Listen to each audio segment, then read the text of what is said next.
Instant combat. Bonjour, je suis Laura, journaliste pour le site web 30millionsdamis.fr.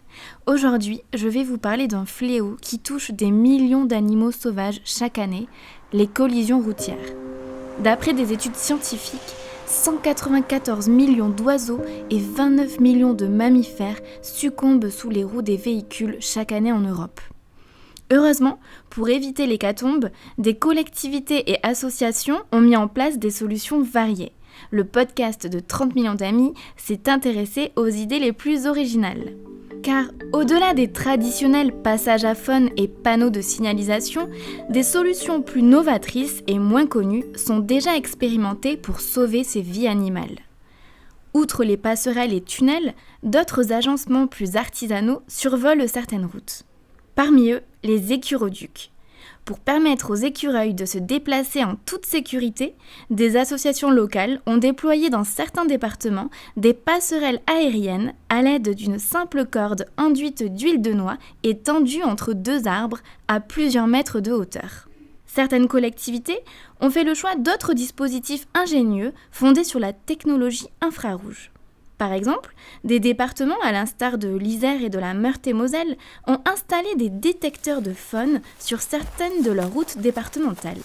Leurs capteurs infrarouges détectent toute présence animale aux abords de la chaussée et déclenchent l'affichage d'un message électronique sur un panneau lumineux pour inciter les automobilistes à ralentir. Autre solution plus catégorique, imposer aux automobilistes un itinéraire alternatif. Entre décembre et mars, des milliers de grenouilles, tritons, crapauds et salamandres traversent les routes pour rejoindre leur habitat de reproduction au péril de leur vie. Pour les protéger, la ville de Lamballe, dans les Côtes-d'Armor, a eu l'idée en décembre 2021 de fermer définitivement la portion d'une route départementale. Une première en France. Jérémy Alain, conseiller municipal de Lamballe, s'est expliqué au micro de France Info.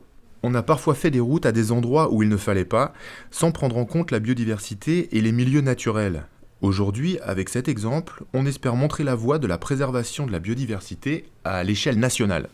Autre solution peu commune, une appli smartphone. Développée en concertation avec Picardie Nature et le groupe Mammalogique Breton, l'application Mamroute permet d'identifier les lieux et les espèces rencontrées, ainsi que les contextes locaux, tels que les paysages et les activités. Les données récoltées dressent un état des lieux qui doit permettre d'apporter des solutions d'aménagement pour préserver les individus et les espèces. Les observations peuvent également être saisies en ligne sur Internet ou communiquées par voie postale. Toutes ces solutions sont indispensables pour sauver des vies, mais aussi plus indirectement pour favoriser les reproductions et préserver la viabilité génétique des espèces. Et ce, d'autant plus que l'urbanisation croissante fragmente les habitats et éloigne les individus les uns des autres. C'est l'une des principales causes de l'extinction des espèces. Et si une collision avec un animal devait malgré tout survenir, il importe d'alerter immédiatement un vétérinaire ou la police qui vous indiquera le centre de sauvegarde de la faune sauvage le plus proche pour y amener l'animal blessé. Car en cas de collision, les animaux ne peuvent se rétablir seuls. Ils ont besoin de soins. Pour en savoir plus sur la protection des animaux sauvages, je vous donne rendez-vous sur le site web 30millionsdamis.fr. Et ne manquez pas de vous abonner à notre chaîne Fondation 30 millions d'amis, nos podcasts et nos réseaux sociaux Facebook, Twitter et Instagram. Merci pour votre écoute et à très vite.